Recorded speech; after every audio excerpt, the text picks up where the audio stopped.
Hi, everyone. Good morning and good evening, wherever you're joining from. I'm excited to start another session today. Uh, this one is going to be loaded with a lot of calculations around ROI of an MBA. I think you have been asking about this, so I'll be sharing more about the exact numbers. What kind of loans do students graduate with? What's the average loan interest rate in the US? How can you finance it? And we'll talk about then my GMAT journey and give you all tips on how do you overcome the GMAT hurdle. So stay till the end, watch it. Uh, be exciting to share. So before we get started, let's wait for more folks to join. Uh, would love to know where people are joining from. So if you are with me and watching live, put in a chat where you're joining from, your name. Would love to say a hello, especially to people who have been there in the past as well. So please put your name and where you're joining from in the chat. Would love to know a little bit about you all.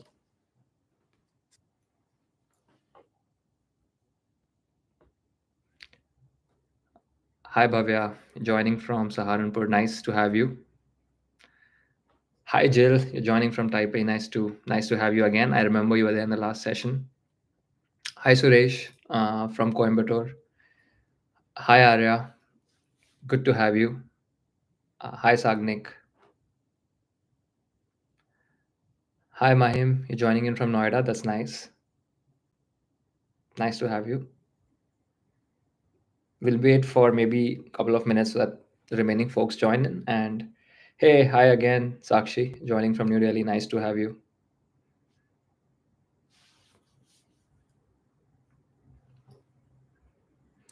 It's been, I remember a few names, so it's good to see a lot of people from previous sessions. It's always good to see some of the older candidates who are interested in learning more about the process. Hi Sagnik. Hi Sagnik. It's 10, it's 9 p.m. for me. I'm in San Francisco. Hi Anand. Anand is joining from New Delhi. Hi Anand, nice to have you.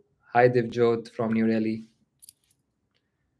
Hi Ankur, joining from Pune. I studied in Pune for 2 years in Bishop's school from in third standard and fourth. So I've lived in Pune. Nice to have you. As people are sharing there, I'd like to share my screen as well to just show you what we are in for the agenda today, and would love to hear more. This is going to be a lot of content in today's session. We are going to be looking at scholarship amounts, how much you need to pay, how much would be the net cost after scholarship for business schools, and a little bit of a math on how much money is needed, right? And I'll share my top tips for GMAT. Just yeah, so I'll be sharing more about my tips. How do you prepare for the GMAT? And I think that's what's the main session going to be about today. And then of course I'll leave time for your questions. So I would love for all of you to stay till the end and watch. We already have like 21 folks, which is great. Already watching live, so that's really heartening. Hi, Hari. I didn't see that you are joined. Hari is joining from Chennai. Nice to have you, Hari. So excited to have you all. Let's get started. Before I get started, I would really appreciate I'm just doing this out of my interest for helping out the community. I was in similar shoes almost 3 years back, so would appreciate if you have been watching, and if you haven't subscribed to the channel, consider doing so.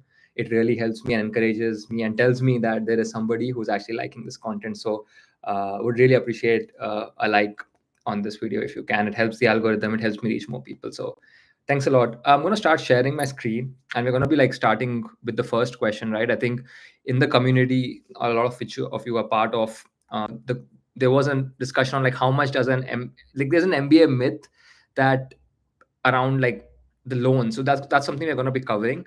Let's start with the let's I want to start with a poll first of all, right? So I'm going to start give me in the chat, what do you think is the average loan amount in dollars a student graduates with after a 2-year MBA program in the US? Like a rough guess, what do you think is that number? Put it in the chat. Approximately just put some numbers in the chat. Average amount of loan in US dollars, somebody 2.5 crores. 2.5 crores. It's okay, but like Bhavya says 2.5. You can also say it in crores if you are crores, or in dollars. 200K, $150,000, at least $200,000. Okay. Sagnik says $240,000, and Suresh says $150,000, $200,000. Okay, interesting. Interesting. So the a lot of people do not factor in scholarships in this amount, right? Like, so when Bhavya says 2.5 crores, that's the total cost of the MBA program. And if you didn't get any scholarship, indeed, that's the amount of loan you'd be graduating with, assuming you didn't have any personal savings and you took a loan for this, right? So, but luckily, a lot of MBA programs, especially for Indian candidates or candidates, they basically normalize by the income or savings that you had, and they give out scholarships. Now, some of these scholarships cover a substantial amount, right? So that's something I want to share with you today in this session, that what is the real amount, what is an average amount given by these schools, right? So we'll be discussing mainly US business schools here, but you can assume a similar kind of a split for even European schools if you are considering, right? So I'm going to be sharing uh, something. So this is the average range, right? Like, this is a per year scholarship which you can get, assuming that you are in that bucket. Now, some of these are in the range, are for financial aid, and some of these are merit based. But on average, like, Harvard gives out $46,000 a year, right? Or to a student as a scholarship. So assuming that's for 2 years, 92,000, approximately about 70 to 80 lakhs. That's the kind of scholarship that Harvard gives out. And this is more so for people who are in the lower income demographic. Right now, when you apply to Harvard Business School or other such schools, they ask you to fill out a form which talks about your financial situation, and they take into consideration your salary and your savings, and they give you a scholarship. Typically, candidates in the lower income demographic, which is, like, let's say, I would say a lot of the South Asian countries or East Asian countries, for example, do not earn in dollars, right? So we are at an advantage if you're applying from such a country. And I know of, like, literally every Indian who applied in my cohort got a scholarship. So directly that amount of, what, 2.5 crores which you were mentioning, just reduces. So I just want you to, like, take look at this chart and see the amount of scholarship that you all can get. And it's I was very surprised when I heard about this. Like, I was gonna take a loan anyway, but when the scholarship came in, I was pretty surprised. And this is across schools, right? Like, now, so some schools give more than the others, but there are some schools which go up like $100,000 in scholarship, and that's for extremely need-based students. But the point being, schools have scholarship, like some, for example, Haas and Columbia on the lower side. So sometimes just choice of school can also be dictated by the amount of scholarship that you're getting. So yeah, so my point behind this calculation of this being that, no, you don't have to finance the entire MBA on your own. If I am saying, like, yes, it costs maybe 240K to do the MBA, but if I'm getting like 100K covered out of it, I'm only graduating with 140K of loan and not 240K, and that's a pretty substantial saving. So that's the first myth I want to, like, just put an end to, that don't think that you will not get a scholarship. If you are if you are in merit or in financial need, in both these scenarios, you'll get a scholarship. I want to take a question which is asked in the chat. What is the eligibility for financial aid? The eligibility of a financial aid, like I said, financial aid is given on a need basis. It depends on your income in the last 3 years. They normalize that income across the entire cohort. I'm talking about Harvard specifically, and then they allot. And these schools like Harvard and Yale have huge endowments to pay. And I'll tell you my personal story. So I had a donor. Like, once I got an admit, I was told that, hey, this is the fund that from where you will be getting a scholarship from, and this person who graduated 20 years back from the MBA program is going to be your donor. I also know the name of my donor who gave me the scholarship, and they asked us to write like an essay on what will you do with that, like what will you do after an MBA and stuff like that. But it was very surprising to me to learn this, and if I knew this before, I'd have been even more eager to apply to the MBA program. So extremely important to keep this in perspective, that scholarships are an option, right? And some schools like MIT and Kellogg even go for like full length scholarships. So keep this chart in mind, like, you think about which schools have what scholarships. I have put in more details as well, but the important part is you get a scholarship. That's one of the big myths that is there, that, oh, it's so expensive for an MBA. Let's go and dig more, right? I want to understand, uh, just put it like in the chat if it's a myth or a fact that you need a high GMAT or a high GPA to get a scholarship. If you think that's a fact, put a fact. If you think it's a myth, put a myth. I want to see what people think about this, that you need a high GMAT, high or a high GRE to get a scholarship. Okay. Fact. High GMAT. Fact. Good pedigree is needed. Okay.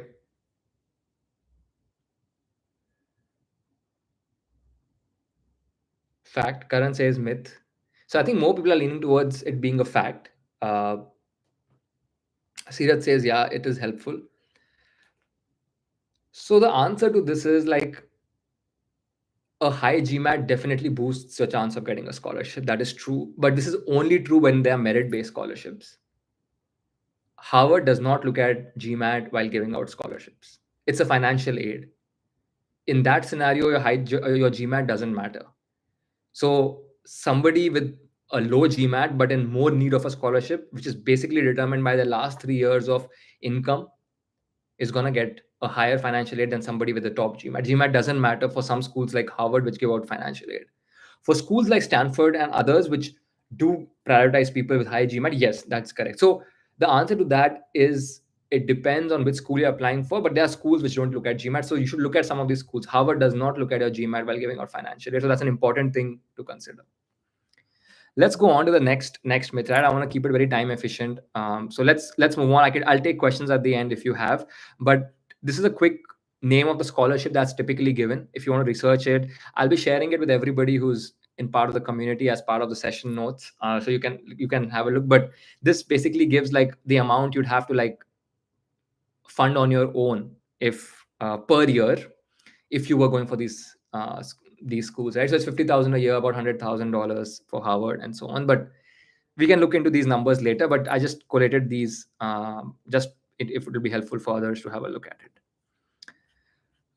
Let's look at this. Like, so what does this do, right? Like, what happens to net cost after scholarship for top business schools per year, right?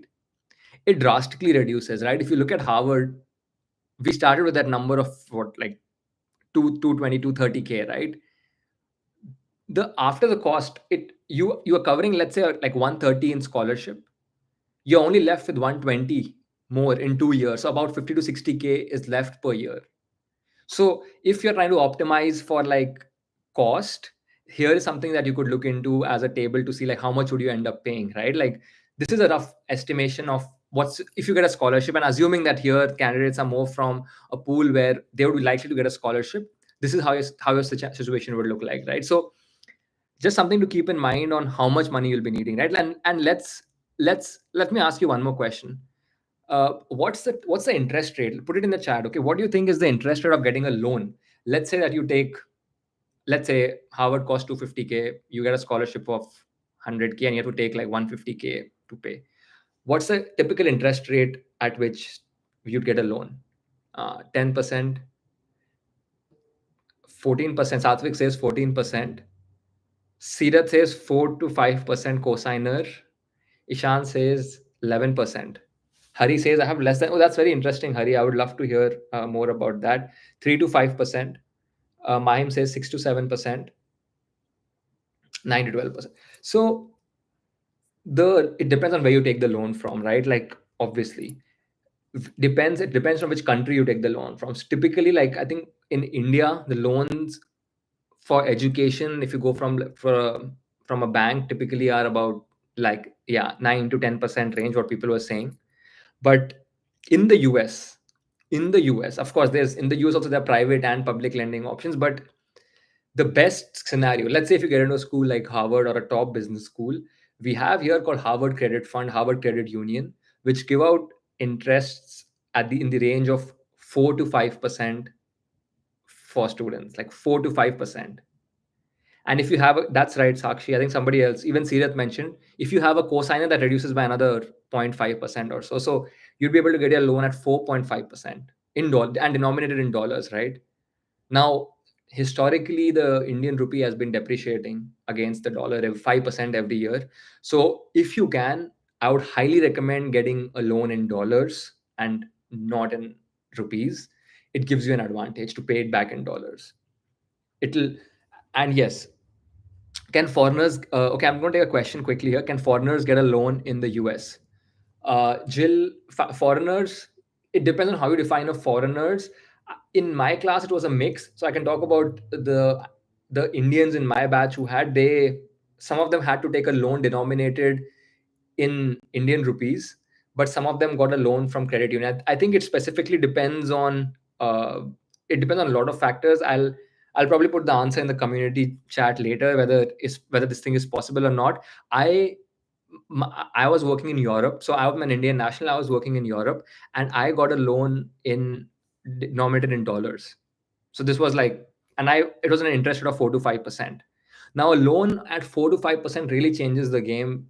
It makes it cost efficient. Let's do an analysis, right? Like a lot of you have been asking, what's the ROI? Like how much uh, how much do I actually need to pay, right? Let's look at the numbers and see whether it makes sense or not. So this is the cost of MBA. If you look at, like, on an average, this can change about $250,000, right? Folks who are in the scholarship bracket need base, and this is typically like if you're earning around, let's say, less than 30 to 40 lakhs per year, right? If that's your salary range, less than 30 lakhs in a year, this is the scholarship you will get. Okay, this is like, I can tell you already from the data, like if you're earning less than 30 lakhs, you'll get this or more in 2 years. I'm not sure if all of you knew this, but if you're earning less than 30 lakhs, you're going to get a scholarship of $130,000 from Harvard. And once you factor this in, this is the amount that you'll have to finance, about $120,000. This is something I think very important. Like it blew my mind when I learned that if I'm earning below this, I'm gonna get a huge scholarship from Harvard. Like that's insane, and it was like a big savior, right? Otherwise, I'll be graduating with a loan of 250K. Okay, now let's put in the chat, what do you think is the average salary of somebody graduating from a top business school, let's say Harvard? What's the salary that they earn, including bonus or whatever, on graduation? Put a number in the chat. So it's 200K, 150K. Satvik says 230K. Okay. Any other guesses? 175K. I've heard many. Yeah, she says I've heard many people go unplaced. That is also true. Hitesh says 200K. I don't know, Bhavya, if you saw the slide, but it is 175K median, like as the base salary, right? Like once, and on with the bonus, sign-on bonus comes to be 200K, right? So that's the salary typically Harvard grads get on the first job. And this is not Harvard only, but MIT, Chicago, Booth, they're in similar range, maybe 10, 20K difference, right? So let's look at this analysis, right? Like this is like about 200K. This is just simplified for the calculation for the math, right? Like how much loan do we need to get? The one thing you need to think about, which people don't factor in, are the taxes. The taxes are a lot in the US, and it's you have a federal tax and a state tax, but assume a blended tax rate of 35%. So this is like a big negative, I think. So when I was in Switzerland, I had a lower tax. Moving to US, I'm very not happy with living in California. The tax system is very high. The state tax is pretty high. So you pay about 35% in taxes. And now when you're taking this loan, right, I'm assuming even like a 6% interest rate, which is on a higher side. 6% is something that you'll probably get a rate like lower than this. Assume 6%, assume no cosigner, right? Let's assume the worst case scenario, and let's say 5-year period. You want to be in the US for 5 years and go back to your own country, and you're not going to take not going to start, like, not going to live longer in the US. Your monthly payment comes to be $2,380. In a year, you'll end up paying like $29,000, and in 5 years, you'll pay like this $142,000, right? So assuming this will be the interest rate. So if you have a salary of 200K, pre-tax, it's only like 14% of your pre-tax pay that you're paying. Assume the 35% tax, you have like 130K in your hand, which comes to your hand, right? This is like a median salary, and loan will take away like 22% of that.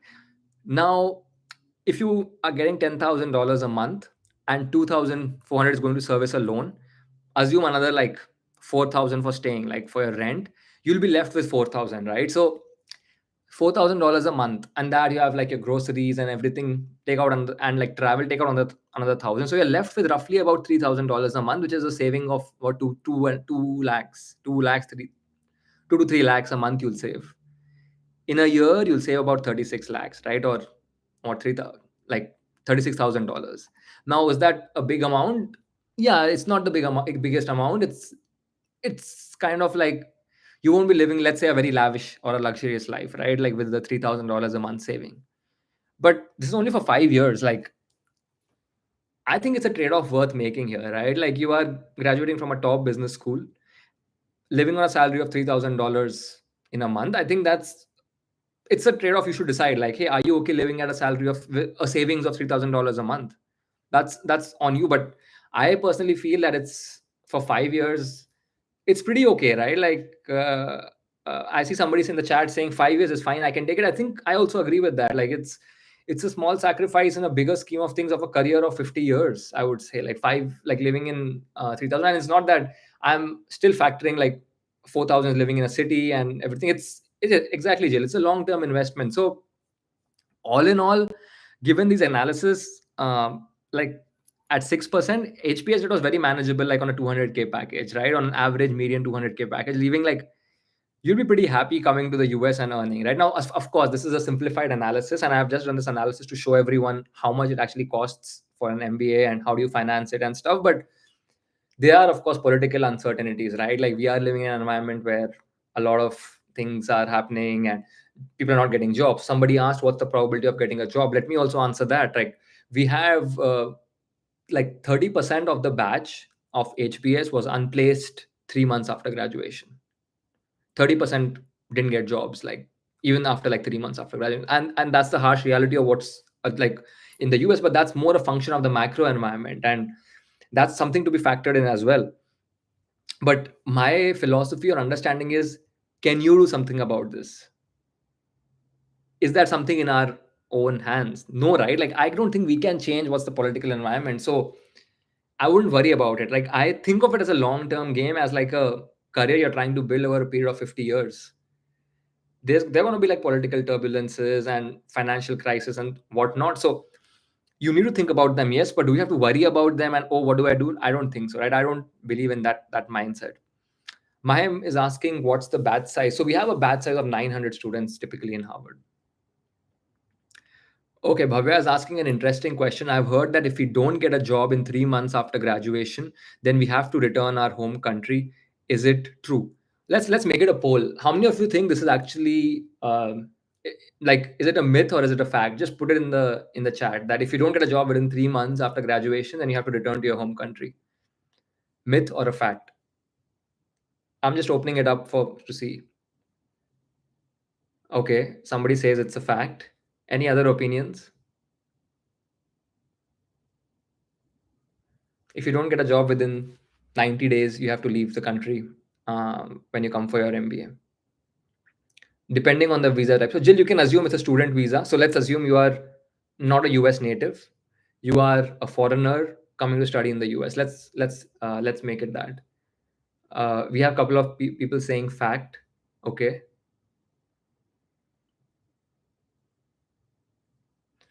Yeah. Correct. So Ankur, it's a fact until OPT law comes into pitch. It's a fact, right? 90 days is what you have. That's very true. If you don't get a job within 90 days, you have to leave the country. The caveat to this is I wouldn't say that you have to leave the country necessarily. So if you can prove it's actually, Ankur, what you said is I think what you're trying to say is that if you have an valid OPT, you can still enter the country, and that's correct. So let me explain more. In this situation, what happens is you're issued an OPT, which gives you like 1 year work visa, right? Like 1 year work. It's a training visa. Basically, you are a student on practical training. That's what it's called. And even if you don't have a job, if you even have an interview or a possibility of a job, you can still come into the country. So you don't have to like leave the country per se. That's so there is a 1 year cushion that you have. I don't think many students know this, but this is a possible way to be in the US, right? So it's after 1 year. By the way, there are these MBA programs which are STEM certified, which allow. So if you have taken courses which are related to science and management and in like science and technology, then you can actually get your MBA to be STEM certified, and that gives you 2 more years to stay in the US. So you actually end up staying for 3 years in the US and not just one. So that's a lot of, I think most of the MBA programs are STEM certified now. So it's called like STEM OPT certification, which you can get, and it allows you to stay for 3 years without getting picked up in the H1B lottery. So that's, if you guys didn't know that, then it's something to keep in mind. So you have a 3 years cushion, and if you run the math for the numbers of the loan, you can also pay it in 3 years, right? Like you won't be having too much of a loan that you'll be going back with. So that helps the case of coming for an MBA to the US. I want to take a question from Ishan, but I also want to be respectful of the time. I want to share my GMAT journey with all of you. I think that's been on a lot of people's minds on like what's like the whole mindset behind this exam. But I'll just take Ishan's question here, who's asking, can you give us income brackets of what these schools assume to be a lower income where you get scholarships easily? So Ishan, assuming that, let's say if you're earning below 30 lakhs in India, you'll get a scholarship about $130,000. That's a rough estimation, right? And it can be more or less depending on if you are typically in a private equity job in India or a more higher paid job, which is in the range of like 70 to 80 lakhs a year. I would say you'll get a scholarship of around maybe $80,000 or like 60 lakhs or something from Harvard. So it's if you are below 30 lakhs, I think you're touching almost the full scholarship Harvard can give you, which I think a lot of students would be in that range were applying. After 3 years of getting, so just getting back to the question, there's a question in the chat, what happens after 3 years? So after 3 years, if you're not picked in an H1B, which is like a work authorization, and your 3 years have expired, you have to return to your country.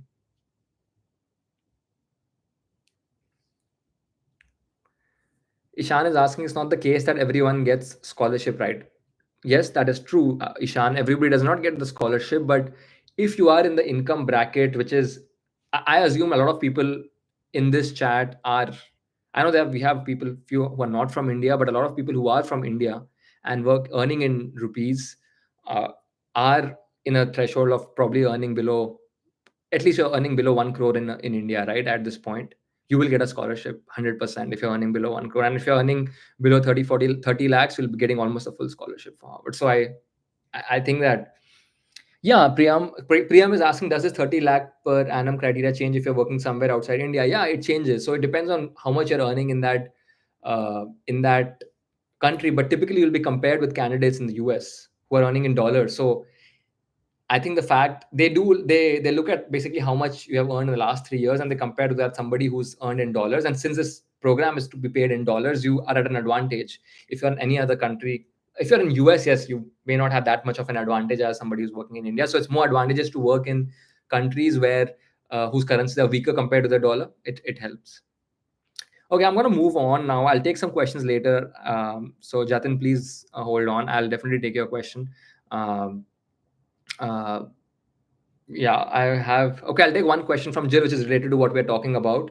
So Jill is asking, I have an additional question regarding scholarships. With the recent suspension of funding by Trump, is it affecting scholarship availability updated? Yeah, that's a very good question, Jill.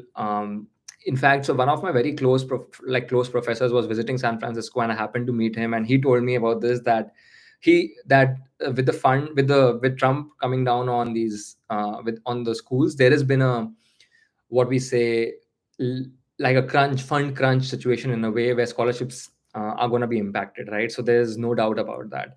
For this year, it has not been impacted because those were already allocated in last year's budget. They have been given those scholarships. But for all of you who are planning, like, let's say, to like next year or 2 years down the line, we don't know yet. Like it's there is a crackdown for sure.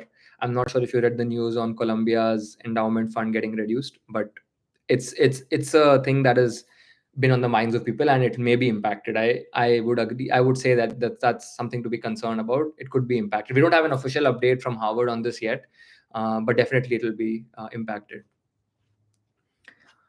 Okay, let's go on, and like let's how many of you have heard the statement that GMAT is a, let's talk about GMAT for a while, right? I think it must be GMAT, GRE, in general, any exam mindset. How many of you think GMAT, okay, how long, let me ask a question in a different way. How long is the GMAT journey, do you think, for an average aspirant for business schools? Like, how long do you think an MBA journey should take? Or what's thought us to be that's the average length of an MB of a GMAT journey? 2 years. Okay, this is 2 years, 4 months, 3 to 6 months, 4 to 5 months, 4 months, 6 months, 3 to 6 months, 3 months, 6 months, 6 to 7 months. Okay, so we see a lot of different estimations. I think what I read, it was about like 6 months as like an average time to get to your target score, right? I think I've shared it. Like, I don't know, do you know how much time I took to get my score? Like, I think I shared in my first session, which I talked about a little bit of my GMAT journey. How many years do you think I took? Yeah. Okay, Bhavya knows it. Okay. Yeah.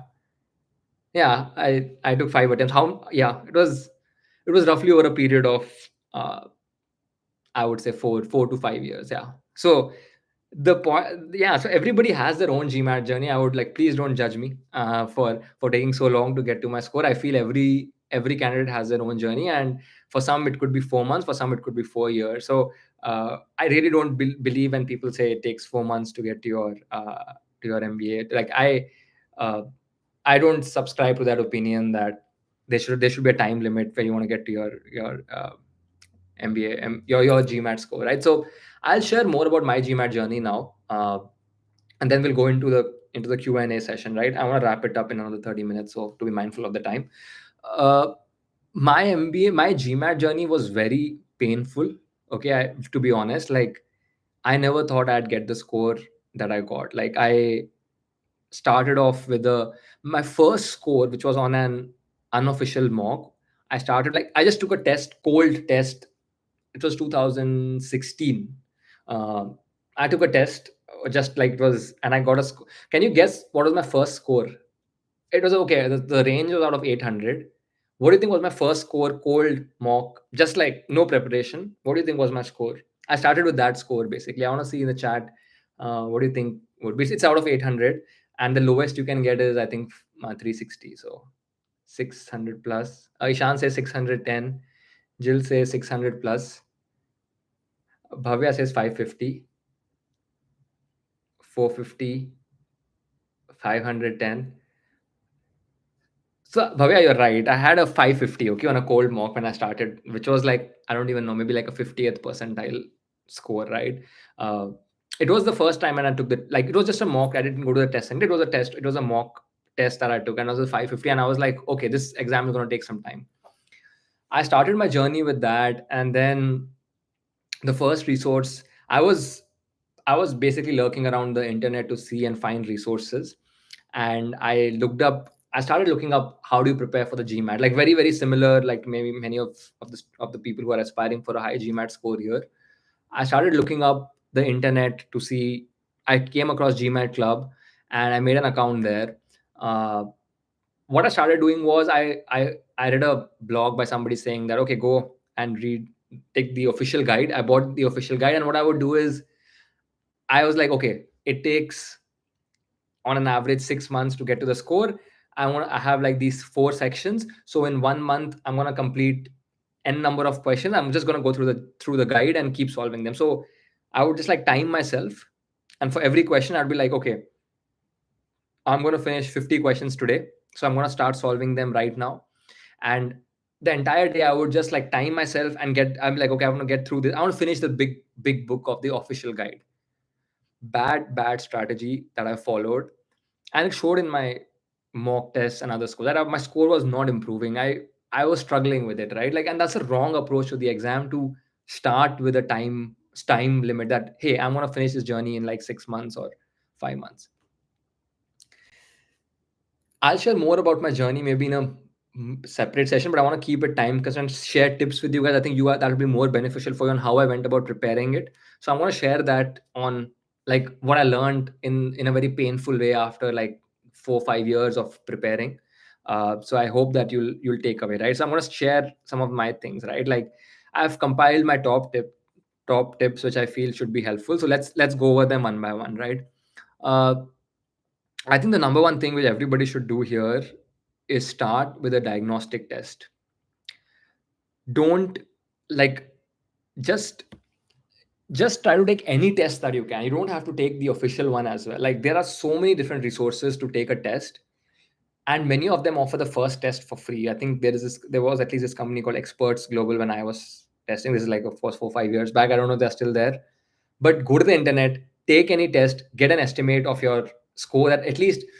Like, I think there's a saying, right? Like, what doesn't get measured doesn't get done. So get a measure of where you're standing. Right? It's very important. Just take the test cold to understand where you're starting from. What's your quant, verbal, and the data split, like the three sections split, where you're starting from. Right? That's very important.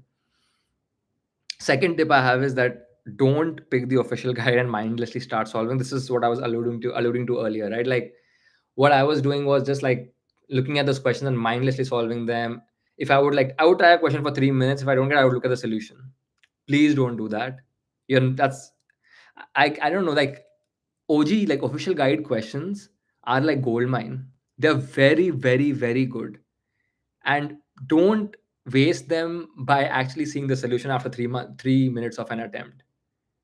OG questions, I don't know if you know the research that goes into making one OG question to be published in that book, right? It takes a lot of, like, they actually research the question on different segments of population, whether it's not free of bias, this and that. It tests the right thing being tested. So it's OG question to get published takes a lot. It's literally a gold mine. Don't waste OG questions. And I was doing that, like just randomly trying to spend 3 minutes on a question, moving to the next. Don't think of those as I have to finish n number of questions. Don't have that mindset. You're you are trying to optimize for learning the maximum you can from each question. I think that should be the mindset for this exam. When I hit a 760, so okay, somebody's asking me which book. Okay, do you have the official guide, like the GMAT book? I'm gonna put it in the chat. This is the one that is the book I used. I don't know if others have used it. There should be a book on official guide, which is just like, I don't know what's it called, but it's basically published by GMAT, which is the official test who prepares this test, right? So get the original book. I can probably put it up in the community for those of you who are there. Like, find the link and get that added so that you can get the book. It was called the official guide, I think. Okay, so use that book as your, like, North Star to guide, right? Like, when I scored a 760, I solved fewer than 100 questions. Like, literally fewer than 100 questions. At that point, okay, maybe I had solved a lot of them till that point, but in my 760 attempt, I knew that in my final attempt, I did not solve too many questions. I was just trying to learn the maximum I can from each question. The third thing is, use the internet, but use it with caution. Like, there is GMAT Club, there are these resources, but it's filled with incorrect explanations. Don't, like, people have the most random ways of eliminating uh, they have the most random ways of eliminating choices. Please don't do that. Like, oh, this choice is incorrect because it's using the word since, or this choice is incorrect because it's using like. Don't go with these kind of a lot of people have, everybody can, it's internet, right? Like, everybody can have an opinion, and please don't do that. Follow the experts, either it's on GMAT Club, or like follow somebody who you trust, right? Like, don't look at, I feel like a lot of times I was falling into the trap, following random explanations, using them on the exam, and then failing. So please don't do that. Aditya says, I have the PDF, I got it from Reddit, we'll share it in Discord for the larger community. That would be great, Aditya. Thank you so much. Please share it in the Discord group for folks who are present there, so we can all use it. Perfect. For the error log, I don't know how many of you, give me a yes in the chat if you have used an error log in your preparation. And if you can also ask me what's an error log if you don't know. But if you have used an error log in your preparation, or are using one, put in a yes. Okay, Ishan is using it. Aditya says he's using it. Okay, I see a lot of yeses, which is a good thing, right? So please keep an error log, right? Like, it's very important. You need to log why you are making a mistake. Like, I feel a lot of times, like, don't say, like, let's say you attempt a question in verbal and then you get it wrong, and then you write an explanation, oh, it was a silly mistake, so I'm going to ignore it. Like, silly mistake. Please don't do that. Like, don't label mistakes as silly mistakes and let them go past you. Please don't do that. I was doing that in my journey, and I remember, like, you have to nail, like, why are you getting each of those questions incorrect. What is an error log? Can anybody in the chat, like, help Jill while I just drink water? Can you put, like, what is an error log? If somebody can give a quick one line description of what is an error log, otherwise I'll answer the question.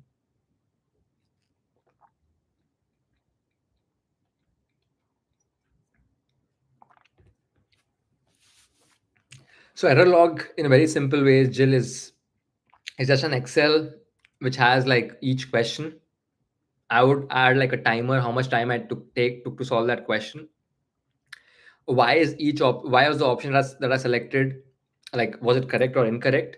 Why is the correct option correct, and why are the other four incorrect? Everything about that. That's basically, yeah. I think that's a very good description, a tracker of all the errors and mistakes you make. Just have that. Also, you can download it for free. Just Google GMAT Club error log. You'll also get it, I think. And if you don't have it, feel free to put it in the community where you're like, hey, can I get an error log, and I can find mine, or I can share something. So the sixth, I think this is the most important tip I'm going to share now. So I feel like the best way to get better on the exam, which I also learned the hard way, was solving questions untimed. It kind of goes back to the philosophy of timing yourself for the exam. I'm going to finish the exam in 6 months. It's the same thing, right? I'm going to solve the question in 2 minutes. So don't have that mindset, I'm going to solve the question in 2 minutes. Because you're solving for two things at the same time, right? One is speed, and the other thing is accuracy. If you're solving for both the things at the same time, I think it's extremely hard. Like, separate the variables, solve for one thing at once. This is really the best tip I can give to anybody who's attending this session. Forget timing yourself. Like, I know people will say, oh, it's a 2 minute, and I really don't care about how long the exam is, or it's timed, not timed. Solve the questions untimed when you are starting. Because if you're not able to solve them even untimed, how can you expect to solve them timed? Like, there's fundamentally something wrong in your understanding if you're not able to solve them untimed. So just the way that you go about is, like, start with, so each question has a label. GMAT has labels of easy, medium, hard. Start with easy. Take 10 questions of any topic, let's say critical reasoning. Take, like, I don't know, 1 hour to solve those 10 questions, and do the error log thing, everything, and see where you stand.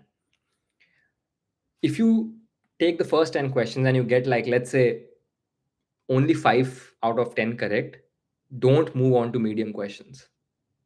Stick to the easy questions. Write down why you got those 5 incorrect. Learn about why you got those, what are the concepts that those were testing, and improve on those concepts. Only when you have gotten, like, 8 out of 10, or at least 9 out of 10 easy questions correct, do the same thing, go to medium. And once you have gotten 8 to 9 out of 10 correct for medium, then go on to hard. I would spend even 20 minutes per question. It's okay. Like, nobody's going to judge you. So you don't have to, like, prove it to anybody. At the end, nobody cares if I get a 550 in my first test, right? They only look at the 760 that I get. So it doesn't matter anyway. Like, nobody's going to judge you with how many attempts you take. And I have just shared it. Like, I think some people may think, oh, this person is not smart, or this person took so long. Who cares, as long as, like, you have gotten what you wanted. So don't time yourself, is what I would say. Do these questions untimed, right? I want to cover the last 3 tips after this. After some questions in the chat. We're gonna go with what Aishwarya is saying. How are you able to balance a full-time job with your GMAT prep? That's a very interesting question, but I'll take it maybe in a separate. That's a whole philosophical side of how do you go about managing, and I'll share more on that separately, Aishwarya, if that's okay, because I think I want to focus it on GMAT tips. But I'll take it up. Thanks for flagging it. Suresh is asking, can you let us know the private courses for GMAT preparation that's been used by you and your HPS friends? I don't know about my friends what they took for GMAT prep. I can share a few resources. Honestly, if you are true to yourself, you don't need any external help. You should be able to do it on your own. And I feel this is where the essence of a community comes in, right? It's one of the tips, and let's talk about that. One of the tips, which is about finding a GMAT buddy. Find somebody else. I think you all are who are in this, like in this live chat, can find a one-to-one buddy who'd be holding you accountable for your progress, and then just studying together and discussing concepts. That tremendously helps. It helps more than you think it does. Simply like, hey, how many questions have you solved so far? Okay, which can you explain this work time concept to me? Okay, like why do you how do you read this dense reading comprehension passages? Like having a friend in the journey is extremely important. Like, and this friend doesn't have to be somebody. It's even better if it's somebody who you don't know, because then that person is less likely to judge you. Like it's just somebody uh, who's also in the GMAT journey that can relate to you. So get a GMAT buddy, and we can also use the community for that, for finding buddies and getting people to like just be accountable. That, hey, how are you preparing for it? And just assessing each other's way of attacking a question, right? I think you learn a lot that way. So I wouldn't recommend any external prep per se. The ones I took, I felt was like I was just overpaying so much. Like, let's not go there. But it's not worth it. Uh, okay, let's go on and finish the remaining tips, right? So precision is the key, right? Yeah. So I think one thing that GMAT has taught me is precision for sure. Like every question that you see on the exam, read every word. That's very important. Like especially in critical reasoning and reading comprehension. Like I think they ask questions like which of these things is true in all contexts. Like that word all becomes very important. So be very mindful. I think this is something that I've practiced a lot, which is precise reading. Like every day we read emails, we read WhatsApps, we don't focus on every word. I think GMAT is a bit different where you need to focus on every word. So be very precise when you are tackling this exam. I think that is something uh, which a lot of folks, which a lot of folks don't do. So we have two more tips to cover. I'll be taking a question, but thanks for everyone who's like been listening so far. I would really appreciate if you would give this video a like and subscribe if you haven't already. It really helps me. I'm sharing a lot, and the only thing I'd expect in return is that you would give love to this video and also consider joining the community if it's helpful. I'll take a question now from Aditya, who's saying, between the 5 different attempts that you had taken, how did you prepare differently, and what did you change in your prep?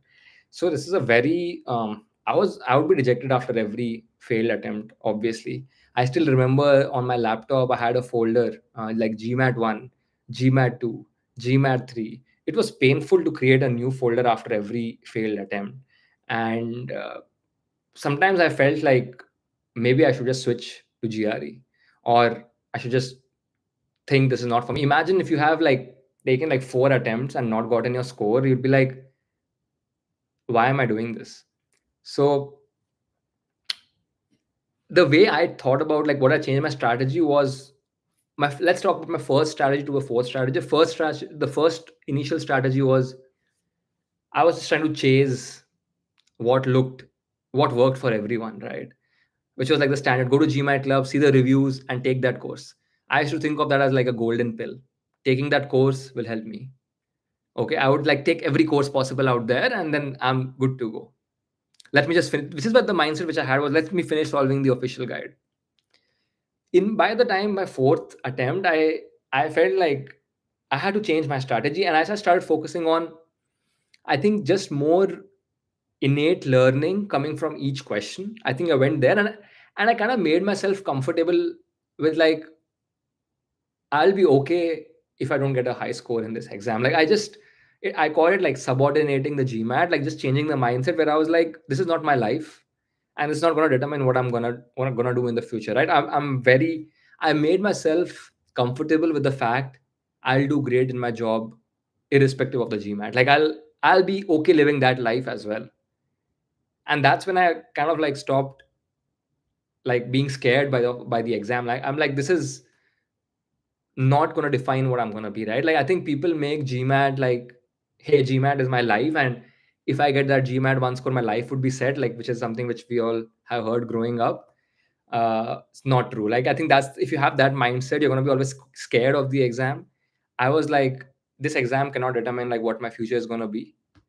I'm going to be okay irrespective of my performance on this exam. Like, I made peace with that fact, right? So it's 100% about the mindset. There is, between the attempts, I think maybe knowledge wise didn't gain a big jump more than the mindset change. It's all a mind game. Like, I feel you need to have the skills, yes, but after the skills, it's 100% a mind game, and you have to like, just don't don't let some exam rule over you. Like, that's how I thought, and that was a whole mindset shift. So that's a good question. Thanks, Aditya, that you asked that. uh let's Somebody's asking what's my GPA. So, Karan, I shared my GPA with everybody in the community, and also in the last video on my so just check that video out. You can see my resume, my GPA, everything is listed there. It was 3.6 out of 4. Suresh is asking your current job whether you got opportunity to work with CXOs of. Sorry, Suresh. Okay, I see a lot of questions. I'm just going to finish all the tips so that then I'm going to take the questions. So let's look at it, right? Like, the eighth tip that I want to talk about is like, execution strategies are as important as hard skills, right? Like, so this is, I think, a tip for those of you who are later in your prep, right? Like, you need to be very tactical about the exam, like how much time you're spending on each. You have to measure time at some point, but first get the accuracy. Then we'll talk about the timing aspect of it. You need to see where you're going to spend more time on, what are the questions that you're going to skip, and understand a little bit of how the algorithm works. So I think that's more in the later stage. So I remember I would like, there was a section called integrated reasoning. I think it's changed now. They used to ask like 12 questions or something in 20 minutes. I don't know how can somebody solve 12 questions in 20 minutes, which are like dense to read. And so I decided I'm going to skip every third question, because I realized it doesn't affect the algorithm that much. So the way the algorithm works is, if you get 3 incorrect in a row, you're going to get heavily penalized. If you get few corrects, 1 incorrect, if you get 3 incorrect which are spaced out, you're not going to be penalized that heavily. So these things you learn like from the algorithm as you practice more, but these are more later things, right? So don't worry about it right now. Focus on getting the accuracy, but we can have a separate session on execution strategies, on how I timed the exam and everything. uh, Okay, like, yeah, don't believe in the myths. I think I have said that on my LinkedIn post as well. By the way, thank you to everybody who has shown so much love on that post. I think it's gone like almost 140K views, which is great. Like, to get those, don't believe in all these myths which people say that, I think there was a myth in sentence correction during that time, at least when I was preparing, that like cannot be used to give examples. Uh, due to the phrase due to cannot be used to provide a reason. And these are very tactical tips about the exam, like, which are all like, sometimes don't follow blanket rules. It's very difficult, right? So I think don't go and go after that. Stick to the basics is what I would say. So and the last one, right? Like, I think this is like the summary of the things we discussed in the GMAT prep. But ultimately, like, this is a ride full of emotions. Find someone who's been through the journey, and just have a GMAT buddy, right? Solely for the purpose of focusing. So I think that is something that will be uh, extreme. I think it was number one thing you should take, apart from the accuracy part, right? I'm going to take some questions now. I'm going to take it only for maybe 2-3 minutes more, because we have discussed a lot today. So put in your question in the chat if you have any, and if you want me to answer. Try to keep it to the session. So the MBA ROI cost and the GMAT prep cost. And if you're about to exit, then do give a like before exiting. And I'm going to be answering some of the questions now. If you have any questions or tips, feel free to ask. And if you want to be added to the community, if you're not, so somebody's asking, where is the community? Is it in Discord? Yeah, we have a community on Discord, and we have a community on WhatsApp. If you fill out the form which I had shared, you should have the access. If not, pick me on LinkedIn. I'm going to actually put my LinkedIn for those who just ping me on LinkedIn saying, I attended the session. Can I get added to the community? And I'll make sure that you get added. Just ping me in. Yeah. Okay. I'm going to be like looking at now some of the questions. I have lost track of the one. So in the start, so if you have anything, please put in now. I'm going to be going through the chat now and answering all your questions. Let me just have some water and then we can go into it. I'm gonna take Ankur's question first. Did you think of doing your MBA from India?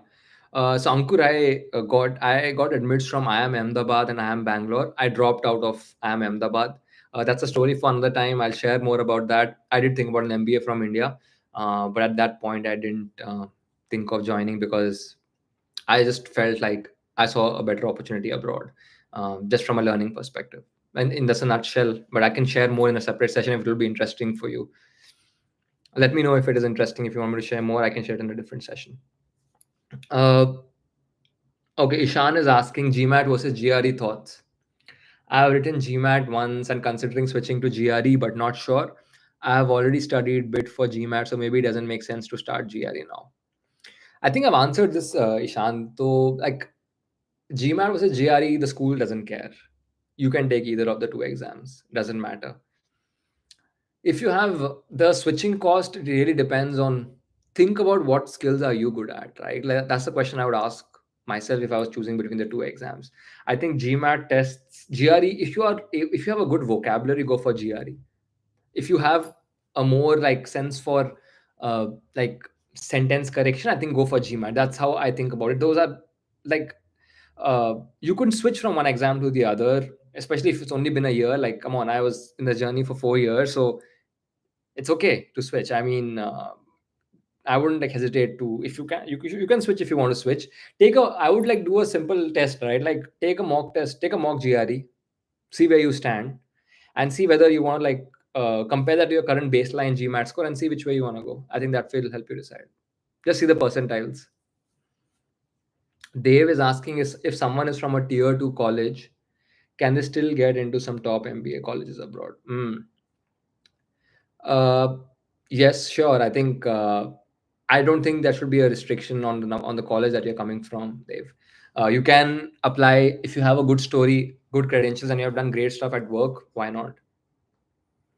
Jatin is asking, could you throw some light on HPS 2+2? Should commerce students apply as it's most STEM heavy? Can you answer this? I'm doing my undergrad right now. Jatin, I'll take this up on the community. If you can put it in, I'll also in the questions channel on the community. Please put it in. I'll answer it. In short, uh, I don't think coming from commerce is a problem at all. HPS values diversity, so if you it's a good thing in a way that you are not coming from STEM. It's probably an advantage to you. So you should consider applying to the program. And I always encourage people, like, you don't know. It's like what happens in this, like they may like your story, they may like your credentials, so just apply. Like, I don't know why wouldn't apply. Saurabh is asking what can compensate for bad ACADS. I think what can compensate for bad ACADS is basically a high GMAT and like a high test score, progression in work, great LORs, in that order. I think that's what helps. I'm gonna stop the question now. I have a hard stop actually, so I will not be able to continue. But if you want to join the community, of course, there's no fee. Yeah, you're welcome to join it. And but I would love if everybody contributes to the community. So like somebody's like Aditya was saying, he'll share like the PDF guide, and so we want to let's help everyone, right? So I'm happy to take all those questions there. So I'm gonna stop the session now. Thanks everyone for joining and consider subscribing. And I'll see you for put in the chat next time, like whatever you want to hear, and I'll make a session on that. So thanks everyone for tuning in. It was uh, lovely sharing my thoughts. I'll share more. We'll talk more about different aspects of this journey. So it's good to be with you all. Thank you.